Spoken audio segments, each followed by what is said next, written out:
3 fakta pernikahan Hanafi pegawai BPS Haltim, digelar 7 hari usai bunuh Tiwi, istri teman korban.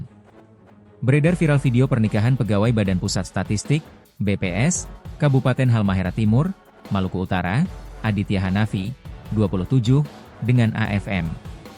Kedua aparatur sipil negara, ASN, tersebut menikah di sebuah gedung di Ternate pada Minggu, 27 Juli 2025. Terlihat Hanafi tersenyum bahagia saat masuk ke gedung pernikahan dan berfoto dengan istri. Hanafi tak menunjukkan raut penyesalan setelah membunuh rekan kerjanya, Tiwi, pada Sabtu, 19 Juli 2025. Bahkan, AFM yang dinikahi Hanafi merupakan teman satu rumah dinas korban di Desa Soagi Malaha, Kecamatan Kota Maba. AFM tak mengetahui kasus pembunuhan sehingga mau menerima ajakan menikah. Kasus pembunuhan terungkap pada Kamis, 31 Juli 2025, saat jasad korban ditemukan di rumah dinas.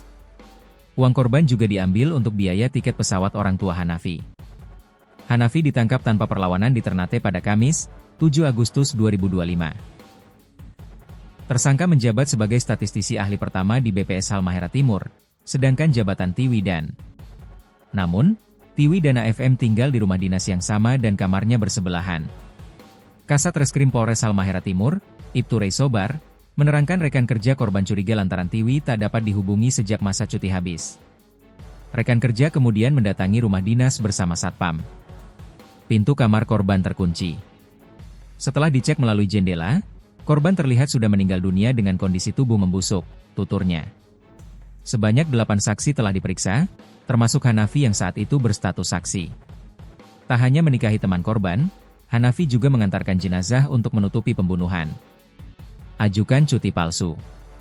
Hasil pemeriksaan menunjukkan korban mengalami kekerasan fisik dan diduga tewas akibat kekurangan oksigen. Sejumlah barang pribadi korban hilang, termasuk ponsel dan dompet. Motif pembunuhan yakni tersangka terlilit utang, kecanduan judi online, judol, dan sakit hati tak diberi uang pinjaman. Korban yang berasal dari Magelang, Jawa Tengah, diduga dibunuh 2 minggu sebelum jasadnya ditemukan. Tiwi tercatat mengambil cuti pada 21 hingga 25 Juli 2025, padahal sudah meninggal. Terungkap, Hanafi menutupi kematian korban dengan mengambil handphone dan mengajukan cuti atas nama korban. Pria asal Ternate itu membalas pesan pada handphone korban agar rekan kerja tak curiga. Manipulasi media sosial juga dilakukan dengan meretweet cuitan soal depresi dan mengganti biografi akun eks korban.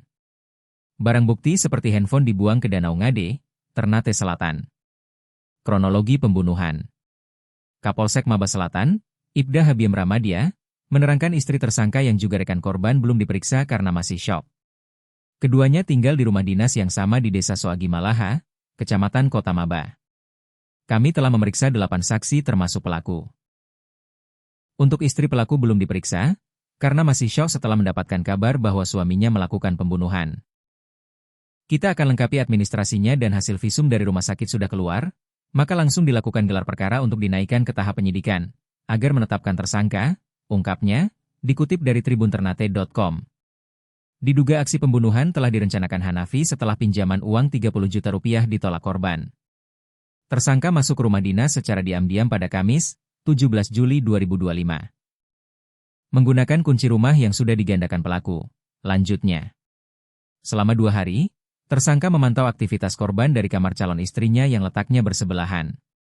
Pada Sabtu, 19 Juli 2025, Hanafi melancarkan aksinya dengan masuk ke kamar korban dan menyekapnya. Korban sempat dilecehkan dan tangannya diikat.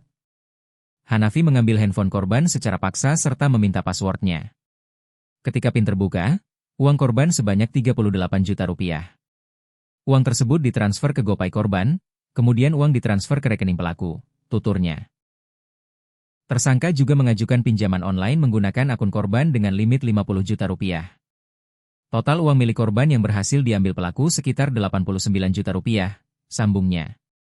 Tersangka menutup mulut korban menggunakan lakban dan bantal. Selang beberapa menit kemudian korban lemas dan meninggal.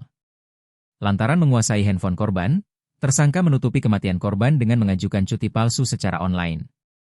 Pengajuan cuti di kantor BPS dan membalas pesan di handphone itu dilakukan oleh pelaku. Karena 19 Juli korban sudah meninggal. Pelaku membawa 2 handphone dan casnya milik korban ke Ternate serta membuang secara terpisah, jelasnya. Akibat perbuatannya, Hanafi dapat dijerat pasal 340 dan atau 339 subsidiar 351 ayat 3 KUHP, tentang tindak pidana pembunuhan berencana dengan ancaman maksimal hukuman mati atau 20 tahun kurungan penjara.